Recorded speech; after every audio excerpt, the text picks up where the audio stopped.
Chapitre 30. Un appel urgent. Lorraine, qui jouait avec un petit chien, fut un peu étonnée lorsque Bundle la rejoignit après 20 minutes d'absence. Elle était tout essoufflée et son visage avait une expression indéfinissable.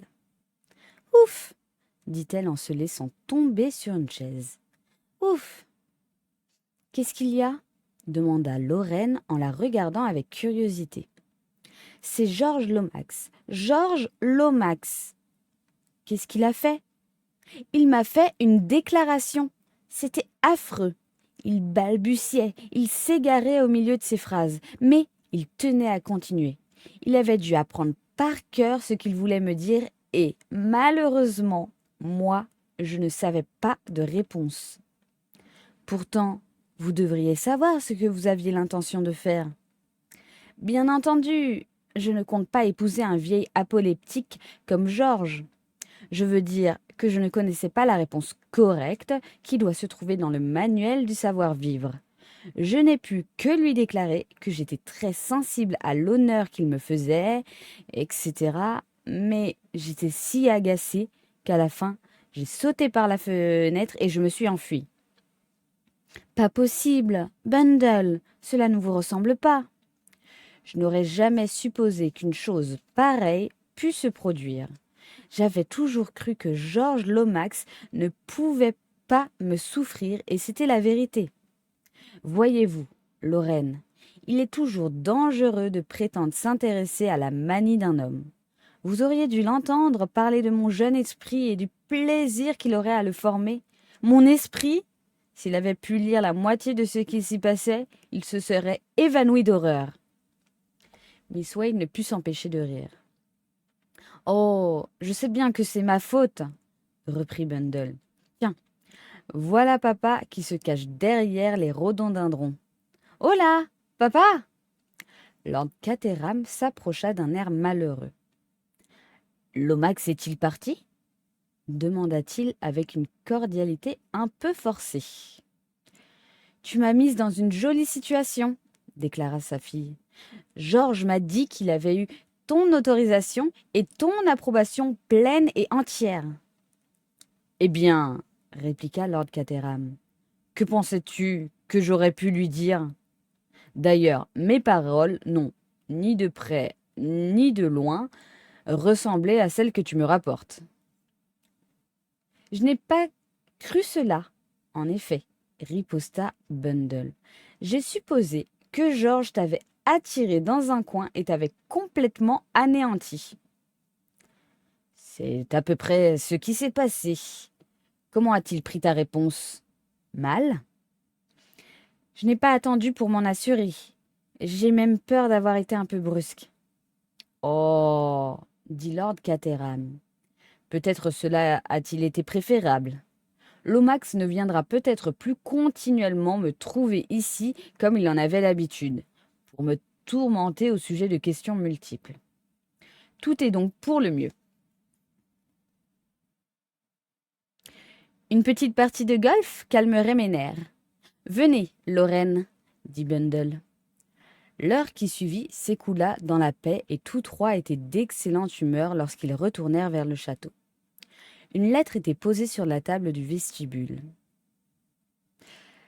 Mr. Lomax a laissé cette lettre pour votre seigneurie, expliqua Treadwell. Il a été désappointé de voir que votre seigneurie était sortie.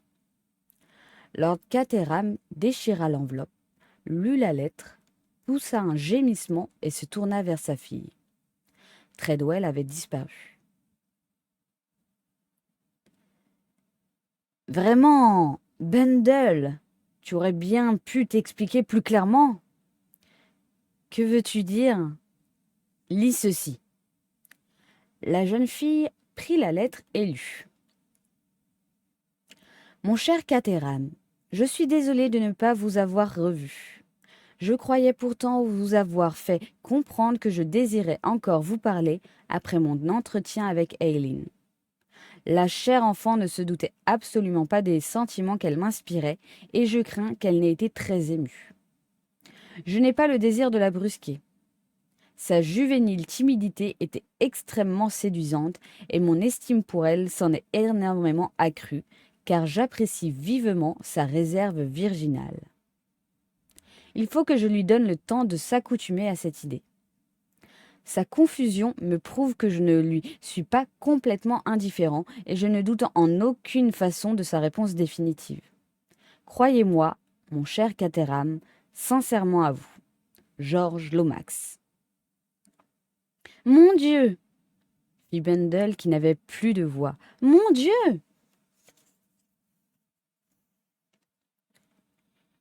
Il faut qu'il soit fou, dit Lord Caterham. Personne ne pourrait écrire des choses pareilles à ton sujet, Bundle, à moins d'avoir le cerveau légèrement dérangé. Pauvre homme, pauvre homme! Mais quelle persévérance! Je ne suis pas étonnée qu'il soit arrivé à faire partie du cabinet. En somme, ce serait bien fait pour lui, si tu l'épousais. Le téléphone sonna et Bundle alla répondre. Un instant plus tard, Lomax et sa déclaration étaient oubliés et Aileen faisait signe à Lorraine de venir la rejoindre. Lord Caterham retourna dans son cabinet de travail. « C'est Jimmy, dit Bundle, et il paraît fort agité. »« Grâce au ciel, je vous ai trouvé, » fit la voix de Tessinger. « Il n'y a pas une minute à perdre. Lorraine, est-elle là aussi ?»« Oui. » « Je n'ai pas le temps de tout vous expliquer, et d'ailleurs, cela me serait difficile par téléphone. Mais Bill est venu me voir et m'a raconté l'histoire la plus extraordinaire qu'on puisse rêver. Si elle est exacte, nous nous trouverons mêlés à l'affaire la plus célèbre du siècle. Maintenant, voici ce que vous pouvez faire. Venez toutes les deux en ville, remisez votre voiture quelque part et allez tout droit au club des 7 cadrans. Croyez-vous que lorsque vous y serez, vous pourrez vous débarrasser du domestique que vous connaissez ? Alfred ? Certainement. Laissez-moi ce soin. Bien, éloignez-le et attendez mon arrivée ainsi que celle de Bill. Ne vous montrez pas aux fenêtres, mais quand nous arriverons, ouvrez-nous tout de suite. Avez-vous compris ? Oui, c'est parfait. À propos, Bundle, ne laissez pas savoir que vous allez à Londres. Dites que vous ramenez Lorraine chez elle. Cette explication sera-t-elle vraisemblable ? Tout à fait, Jimmy. Je suis dans un état d'excitation nerveuse complète. Vous pourriez faire votre testament avant de partir. De mieux en mieux. Mais j'aimerais savoir de quoi il s'agit. Vous le saurez dès que nous nous retrouverons dans... Mais je puis vous dire ceci. Nous allons porter un fameux coup au numéro 7. Bundle raccrocha le récepteur, se tourna vers Lorraine à laquelle elle résuma rapidement la conversation. Miss Wade monta l'escalier en courant et prépara sa valise. Pendant ce temps, Bundle passa la tête dans le cabinet de travail de son père en disant « Je vais conduire Lorraine chez elle, papa. »« Pourquoi ? Je ne savais pas qu'elle partait aujourd'hui. »« On a besoin d'elle, » répondit Bundle d'un ton vague. « On vient de téléphoner. Au revoir !»« Attends un instant, Bundle. Quand rentreras-tu ? » ?»« Je l'ignore absolument. » Puis, après cet adieu peu cérémonieux, elle courut dans sa chambre, mit un chapeau, enfila son paletot de fourrure et fut prête à partir. Elle avait déjà donné l'ordre de préparer l'hispano. Le voyage jusqu'à Londres se passa sans incident. Les deux jeunes filles laissèrent la voiture dans un garage et se rendirent directement au club des 7 cadrans. La porte leur fut ouverte par Alfred. Bundle entra, suivi de Lorraine, et dit « Fermez la porte, Alfred. Je suis venu pour vous rendre un service. La police vous cherche. »« Oh, votre seigneurie et le malheureux devint blême. »« J'ai tenu à vous prévenir parce que vous m'avez aidé l'autre soir, » continua Bundle rapidement. « Il y a un mandat d'arrêt contre Mr. Morozgorovodsky, et ce que vous pouvez faire de mieux, c'est de partir aussi vite que possible, car Si l'on ne vous trouve pas ici, on ne s'occupera pas de vous. Voici 10 livres pour vous permettre de vous débrouiller. 3 minutes plus tard, Alfred, terrifié, avait quitté le numéro 14 de Hunstanton Street en se promettant de ne jamais y retourner. « Voilà qui est fait », déclara Bundle d'un air satisfait. « Était-il nécessaire de vous montrer aussi énergique ?» interrogea Lorraine. « C'était plus sûr, » répondit Bundle. « Je ne sais pas ce que veulent faire Jimmy et Bill, mais il est évident qu'il ne faut pas qu'Alfred revienne. Il nous dérangerait. »« Ah, les voilà !» Ils n'ont pas perdu de temps. Sans doute épiaient-ils le départ du domestique. « Descendez leur ouvrir, Lorraine. » Celle-ci obéit.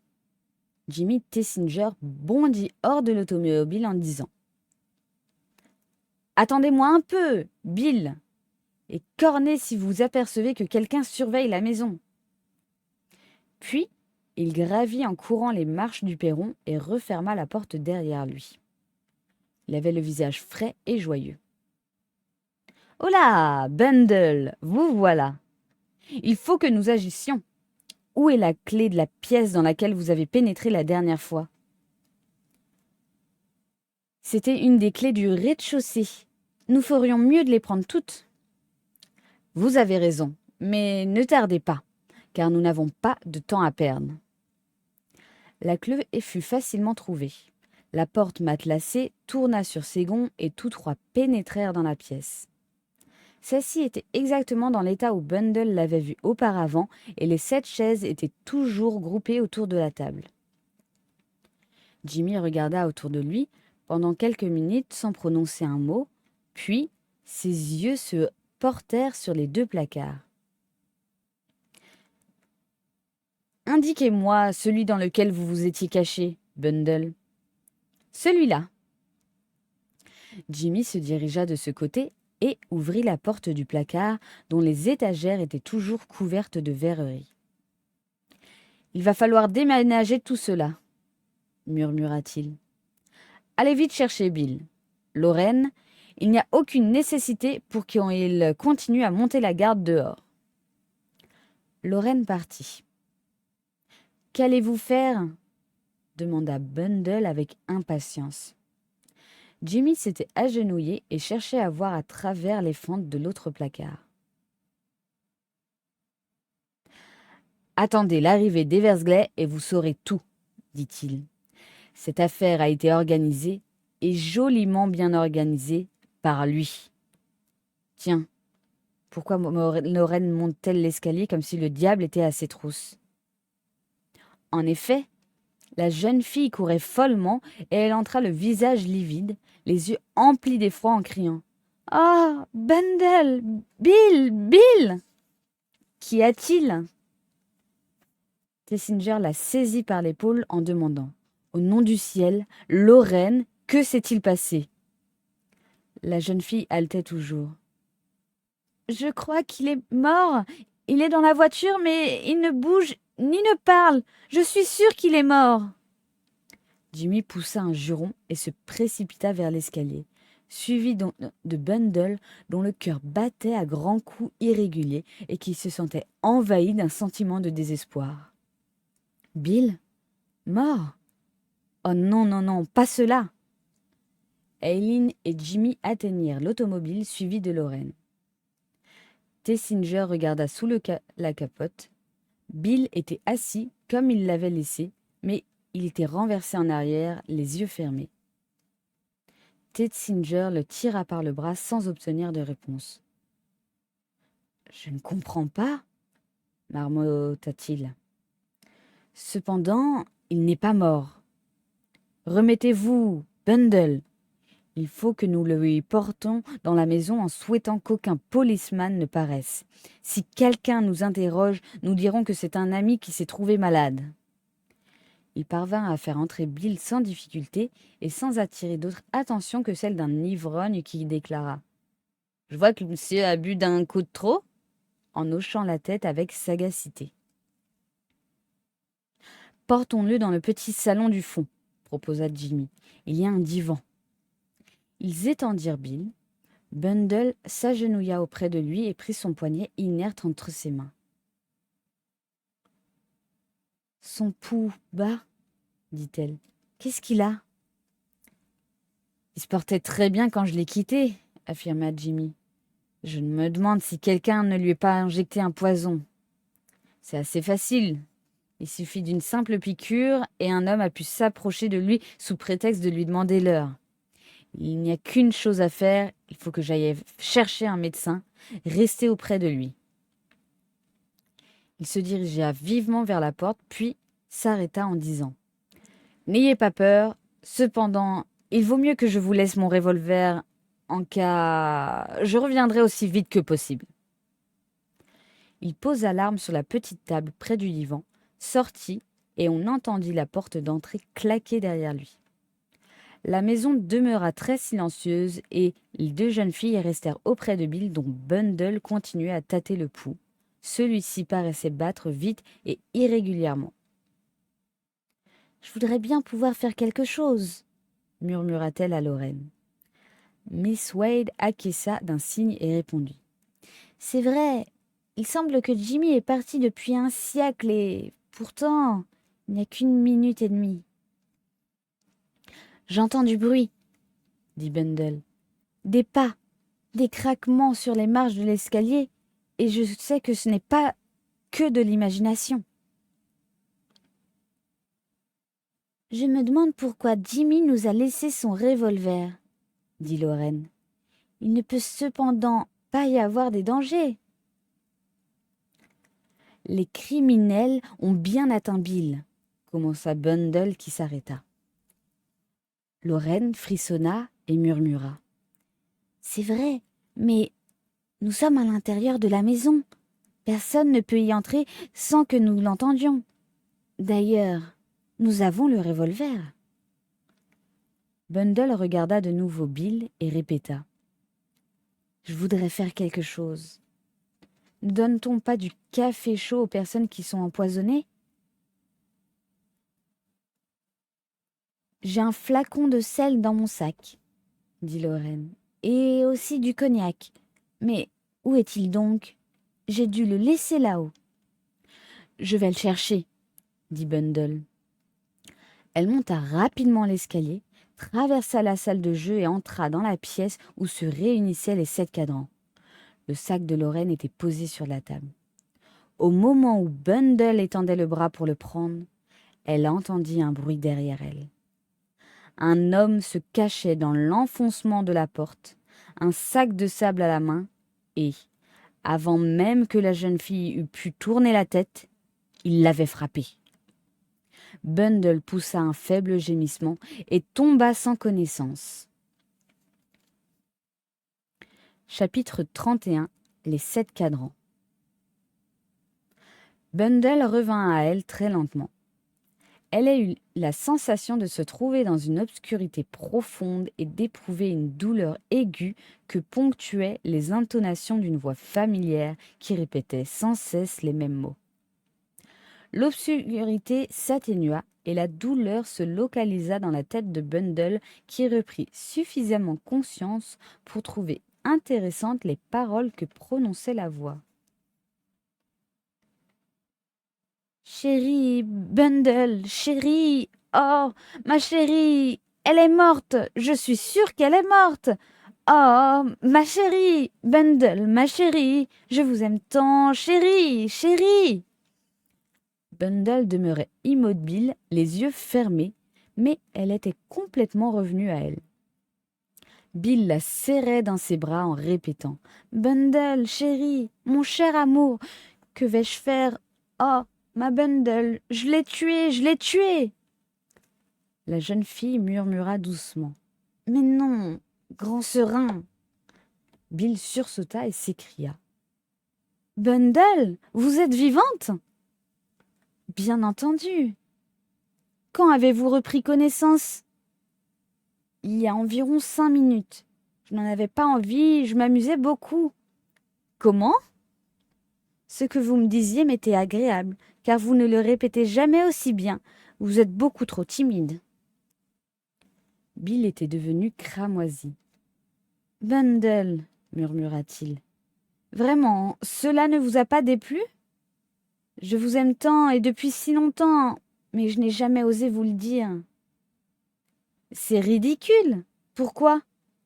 Je craignais tant que vous ne vous moquiez de moi. Vous êtes très intelligente. Je pensais que vous épouserez quelque grand personnage. Comme George Lomax? Suggéra Bundle. Non, pas un âne vaniteux comme lui, mais un homme véritable, digne de vous. Bien que je n'en connaisse pas, ajouta Bill. Vous êtes gentil. Mais voyons, Bundle, pourriez-vous vous y résoudre? Me résoudre à quoi? À m'épouser? Je sais bien que je l'ai la tête dure, mais je vous aime, Bundle. Je serai votre esclave. Vous ressemblez à un bon chien, répliqua Bundle. Et j'aime les chiens. Ils sont fidèles et affectueux. Je crois que je pourrais me résoudre à vous épouser, Bill, en faisant un grand effort, naturellement. Le jeune homme recula, stupéfait, et balbutia. Bundle, ce n'est pas possible. Allons, dit la jeune fille. Je vois qu'il est nécessaire que je m'évanouisse à nouveau. Bundle, chérie!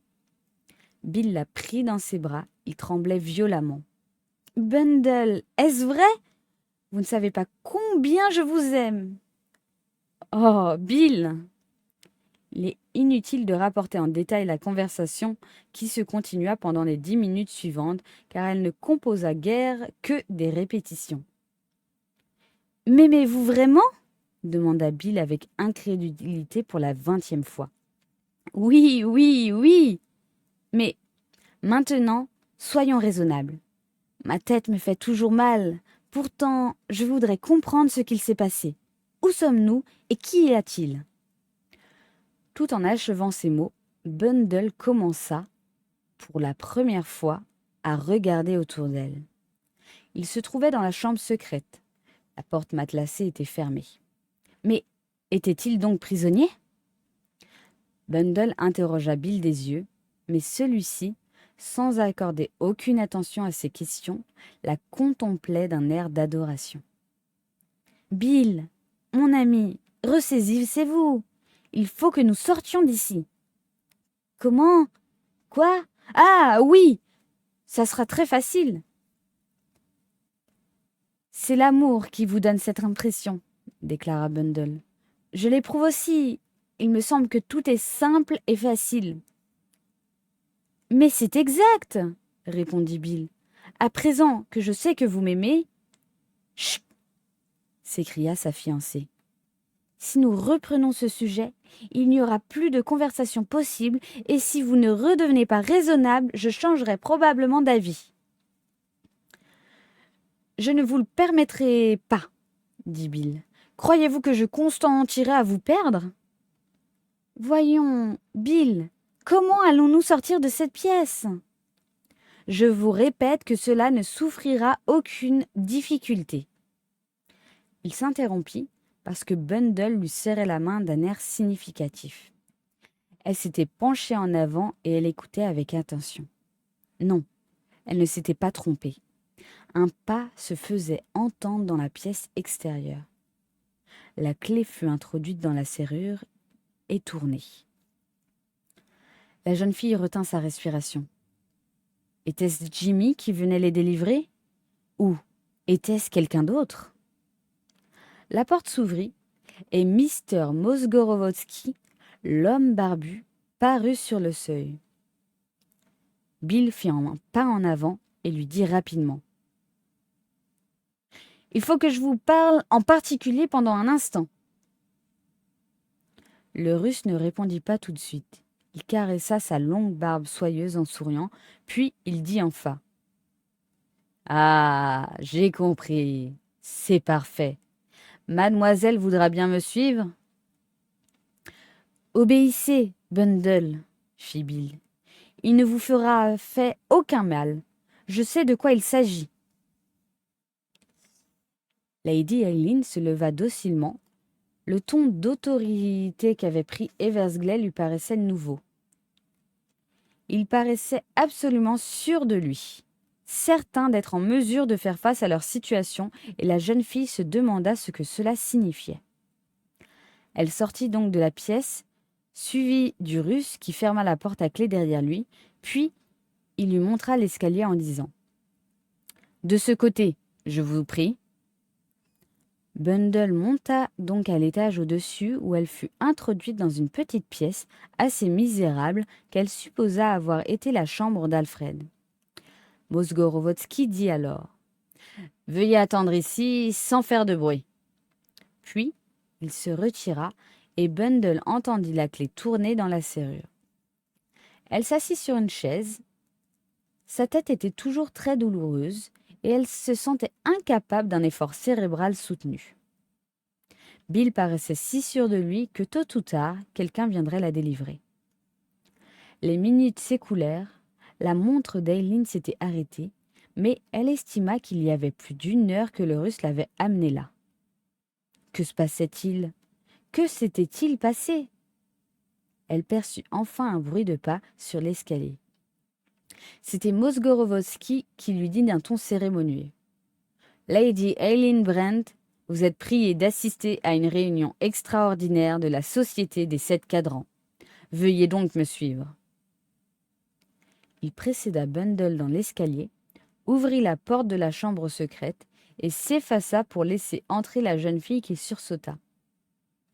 Elle voyait pour la seconde fois ce qu'elle n'avait fait qu'apercevoir à travers le trou pratiqué dans la porte du placard. Les personnages masqués étaient assis autour de la table et, tandis qu'elle demeurait immobile, Mosgorovodsky glissa à sa place tout en ajustant son masque à cadran. Mais, cette fois, la chaise qui se trouvait au bout de la table était occupée. Le numéro 7 était à sa place. Le cœur de Bundle battait violemment. Elle était juste en face de lui et elle fixait son regard sur l'étoffe ornée d'un cadran qui dissimulait ses traits. L'homme observait une immobilité complète et Bundle eut l'impression qu'une grande puissance émanait de lui. Elle éprouva un désir passionné de l'entendre parler, de lui voir faire un geste. Elle se sentait bouleversée. Au même instant, Mosgorovodsky se leva. Sa voix onctueuse et persuasive semblait venir de très loin. « Lady Eileen, vous avez assisté, sans en être priée, au conseil secret de la société.